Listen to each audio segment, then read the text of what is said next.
Hello guys, कैसे हैं आप सब? बढ़िया, मस्त। तो चलिए आज हम लोग बात करेंगे बी ब्लॉक में जो नाइट्रोजन फैमिली पढ़ रहे थे। नाइट्रोजन के बाद अब हम लोग बात करेंगे फास्फोरस की। और आज हम लोग सीखेंगे फास्फोरस के अपर रूप कितने होते हैं, उनकी क्या क्या प्रॉपर्टीज होती हैं। इससे पहले वाले वीडियो में हम लोग नाइट्रोजन के बारे में जितने भी उसके कंपाउंड होते हैं उसके बारे में सीखे थे। और आज हम लोग फास्फोरस के बारे में पढ़ना स्टार्ट करेंगे। और तो जल्दी से आप लोग पेन और कॉपी निकाल लीजिए। और यस, मेरा नाम है राहुल कुमार यादव। तो चलिए आज हम लोग सीखते हैं फास्फोरस के अपर रूप। फास्फोरस के अपर रूप, ठीक है। हेडिंग है फास्फोरस के अपर रूप। इसको बोलते हैं एलोट्रॉप्स ऑफ फास्फोरस,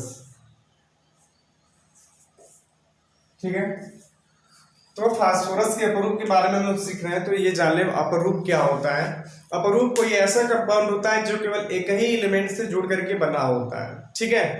तो चलिए देखिए फास्फोरस के टाइप्स कितने होते हैं। फास्फोरस के अपरूप के जितने भी प्रकार होते हैं वो तो आपके सफेद होंगे, पहला उसमें। फिर आपका लाल अपरूप होता है, लाल फास्फोरस। उसके बाद एक काला होता है। बेसिकली आपको तीन ही पढ़ना है। इसके अलावा भी एक होता है वायलेट, जो बैगनी होता है, बैगनी फास्फोरस। तो उसको हम लोग नहीं पढ़ेंगे। यहाँ पे सफेद और लाल की बात हम अधिकतर करेंगे, ज्यादातर बातें केवल सफेद और लाल की करेंगे। तो सफेद जो फास्फोरस होता है आपका P4 होता है, ठीक है। P4 आपका यही है भाई, सफेद फास्फोरस, सफेद फास्फोरस, ठीक है। इसकी संरचना की बात करें तो संरचना आपकी बिल्कुल ऐसे होगी। P4 सॉरी P ये चार फास्फोरस है और चारों आपस में बिल्कुल ऐसे कंबाइंड होते हैं, ठीक है। देखिए मजे की बात क्या है कि चारों फास्फोरस आपस में बिल्कुल ऐसे कंबाइंड होते हैं, जुड़े होते हैं आपस में। तो अगर हम बात करें यहाँ पे, अगर किसी से पूछें कि एक फास्फोरस का हाइब्रिडाइजेशन क्या होगा, संकरण क्या होगा, तो आप क्या बताएंगे। मान लीजिए हमने एक फास्फोरस की बात करें तो फास्फोरस का अगर संकरण देखा जाए, संकरण क्या होगा भाई। देखिए सभी लोग, एक फास्फोरस 1 2 3 बॉन्ड से जुड़ा हुआ है। ये आपका 3 बॉन्ड प्लस एक फास्फोरस के ऊपर एक लोन पेयर भी है। तो एक लोन पेयर कुल मिला के 4, और 4 के लिए वैल्यू क्या होगी भाई आपका sp3 होगा। संकरण क्या होगा, sp3 होगा। और उसका संरचना क्या होगा भाई, चतुष्फलकी। sp3 की संरचना क्या होती है, चतुष्फलकी होती है। और जो इसका एंगल होता है sp3 का, वो कितना होगा भाई, 190 degree and 28 minutes. 109 degree 28 minute होता है इसके बीच का एंगल।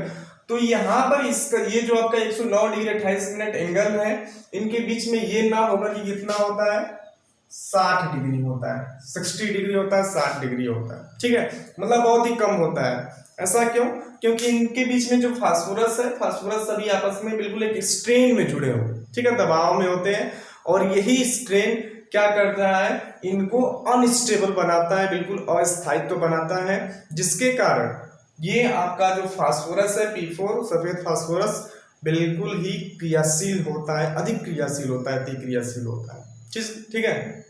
यही कारण आपका बिल्कुल स्ट्रेन होने के कारण ये जो P4 है, बिल्कुल इसका एंगल बीच में बिल्कुल ऐसा होना चाहिए था, लेकिन हो कैसे जाता है, ऐसे हो जाता है, स्ट्रेन में होता है। और यही कारण क्या करता है, यही रीजन इसको अनस्टेबल बनाता है, जिसके कारण यह मोर रिएक्टिव होता है, ठीक है, अति क्रियाशील होता है। और भी इसकी प्रॉपर्टी, जैसे आपका जो सफेद फास्फोरस होता है, यह बहुत ही जहरीला होता है और यह डार्क में ग्लो करता है, ठीक है, ग्लो करता है, जिससे अंधेरे में भी हल्का हल्का ग्लो करता है। और इसका जो ऑर्डर होता है, जो सुगंध होता है, बिल्कुल कह सकते हैं गार्लिक की तरह होता है। जो लहसुन आप सुनेंगे, लहसुन का जो स्मेल होता है उसकी तरह आता है, ठीक है। तो ये सब इसकी प्रॉपर्टीज हैं। अगर हम लोग और भी चीजें उसके बारे में बात करें तो लाल फास्फोरस ये सफेद फास्फोरस से ही बनता है। जैसे मान लीजिए ये सफेद फास्फोरस है, अगर हम इसको 500 573 केल्विन पर गर्म करें तो क्या बनेगा आपका जो P4 बनेगा वो लाल फास्फोरस का बनेगा। हम जो लाल फास्फोरस अगर प्राप्त करते हैं भाई तो सफेद फास्फोरस को हीट करते हैं, गर्म करते हैं कितने टेम्परेचर पर, 573 केल्विन पर, ठीक है। और लाल फास्फोरस में बात क्या है कि यह बिल्कुल इसका जस्ट अपोजिट हो जाता है, मतलब यह बिल्कुल जहरीला नहीं होता है, जैसे वहाँ सफेद फास्फोरस पॉइजनस है या नॉन पॉइजनस होता है।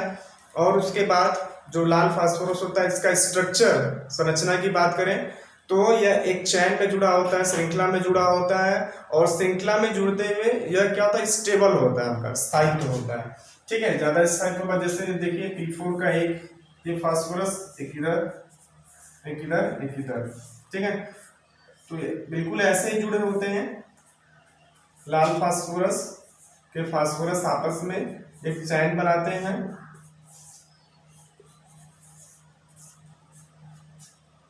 कुछ इस टाइप बनाता है, ठीक है। तो यहाँ पर क्या आप देख रहे हैं कि ये जो श्रृंखला बनती है बिल्कुल ये पॉलीमेरिक होती है, बहुलकी होती है, जिसके कारण यहाँ का जो सभी फास्फोरस है सभी स्टेबल स्थायित्व है, जिसके कारण यह लेस रिएक्टिव होता है, मीन्स इनकी क्रियाशीलता बहुत ही कम होती है, ठीक है। क्लियर है, क्लियर है। यह जहरीला नहीं होता है और ग्लो भी नहीं करता है अंधेरे में, बट ये आपका बिल्कुल ही कठोर होता है, सॉलिड टाइप होता है, और लेकिन ये वेजी सॉलिड होता है, ठीक है, ये हार्ड होता है, कठोर होता है, ये आपका वेजी सॉलिड होता है सफेद फास्फोरस। सफेद फास्फोरस को हम चाकू से भी कट कर सकते हैं, it can be cut with easily knife, but ये आपका कट नहीं कर सकते इससे, नाइफ से, चाकू से इसको हम काट नहीं सकते। सबको समझ में आ रहा है भाई। और जो आपका सफेद फास्फोरस होता है P4 का एक रिएक्शन होता है, P4 को जब हम रिएक्शन करवाते हैं किसके साथ, बॉइलिंग यानी OH के साथ, मीन्स सोडियम हाइड्रोक्साइड NH2O, तब हमें क्या मिलता है भाई, इसको जब यहाँ पे गर्म किया जाता है तो हमें फास्फिन मिलता है। क्या मिलता है, फास्फिन, PS3 क्या फास्फिन, और इसके साथ साथ एक और भी कंपाउंड मिलता है आपका ये बाई प्रोडक्ट है NaS2PO2, ठीक है। इसका नाम क्या है, सोडियम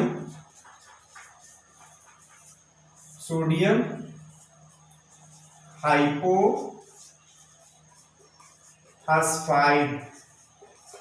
सोडियम हाइपोफास्फाइड। रिएक्शन को बैलेंस कर दीजिए, यहाँ 3 लगा दीजिए, यहाँ 3 लगा दीजिए और यहाँ 3 लगा दीजिए, आपका बिल्कुल ही ये रिएक्शन अभिक्रिया बैलेंस हो गई है, संतुलित हो गई है। तो यहाँ पे फास्फोरस को जब हम बॉइलिंग यानी सोडियम हाइड्रोक्साइड के साथ ट्रीट करवाते हैं तब यहाँ पर हमें क्या मिलता है, फास्फिन मिलता है, और ये आपका सोडियम हाइपोफास्फाइड मिलता है। क्लियर है सबको। और जो सफेद फास्फोरस होता है ये इतना अधिक क्रियाशील होता है कि हम जब इसको हवा में छोड़ते हैं तो क्या करता है, ये आग पकड़ लेता है, इसमें कैचेस फायर, ठीक है, इसमें आग लग जाती है। यह बिल्कुल ही इतना, मतलब इसकी रिएक्टिविटी बहुत अधिक होती है जिसके कारण इसमें आग लग जाती है, ठीक है। और सबको पता है कि अब यहाँ पे जो ऑक्सीजन के साथ ये जुड़ करके P4O10 भी बनाता है।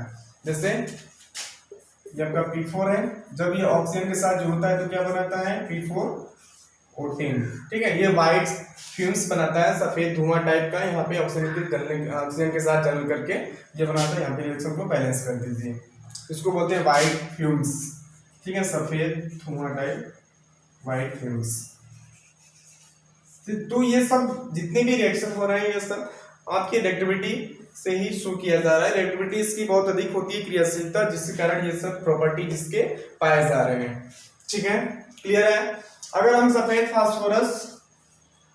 फास्फोरस को ऐसे ही हवा में छोड़ दें, मीन्स O2 के साथ यह कुछ देर तक रिएक्ट करके क्या बनाएगा, आपका P4 ही बनाएगा, बट वो कैसा हो जाएगा, पीला हो जाएगा, ठीक है। सफेद फास्फोरस का कलर चेंज हो जाएगा जब उसको हम हवा में खुला छोड़ दें, कुछ देर के लिए हवा में खुला छोड़ेंगे तो वह पीला बना लेगा, ठीक है। लाल फास्फोरस आपका बिल्कुल नॉन पॉइजनस होता है ना। उसके बाद यह डार्क में भी ग्लो नहीं करता, इसकी रिएक्टिविटी बहुत कम होती है क्योंकि यह इसका स्ट्रक्चर स्टेबल होता है, पॉलीमेरिक होता है। तो ये सभी इसकी क्या है, प्रॉपर्टीज हैं।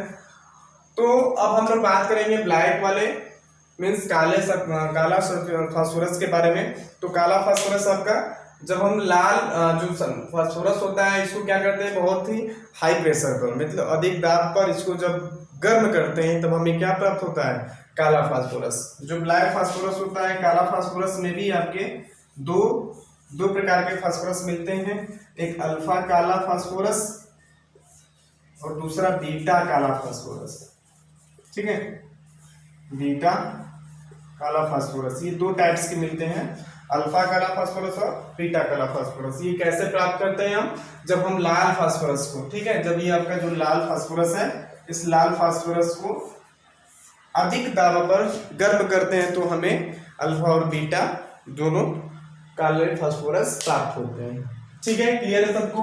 तो ध्यान आपको बस इतना देना है कि जो सफेद फास्फोरस होता है और लाल फास्फोरस में क्या क्या अंतर होते हैं, डिफरेंसेस क्या होते हैं दोनों के रूप में।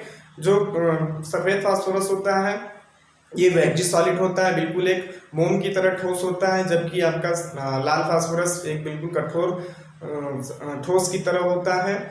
और इसकी रिएक्टिविटी बहुत अधिक होती है सफेद फास्फोरस की, क्योंकि वहाँ पे उसकी संरचना में P4 में क्या था, स्ट्रेन था, जबकि आपका लाल फास्फोरस कम रिएक्टिव होता है, बहुत ही कम क्रियाशील होता है, क्योंकि उसकी संरचना क्या थी, स्टेबल थी, स्थायित्व था, क्योंकि वह श्रृंखला बनाता है, पॉलीमेरिक होता है। ठीक है, और उसके बाद आपका जो सफेद फास्फोरस जहरीला होता है, जबकि लाल फास्फोरस जहरीला नहीं होता है। लाल फास्फोरस की बात करें वो नाइट में ग्लो नहीं करता, जबकि सफेद फास्फोरस रात में भी ग्लो करता है। ठीक है, तो ये सब इनकी प्रॉपर्टीज थी, इस प्रॉपर्टीज को आप देख लीजिएगा। उसके बाद हम लोग मिलते हैं अगले वीडियो में फिर से फास्फोरस के किसी दूसरे कंपाउंड के साथ। तब तक आप लोग अपनी पढ़ाई करते रहिए। All the very best.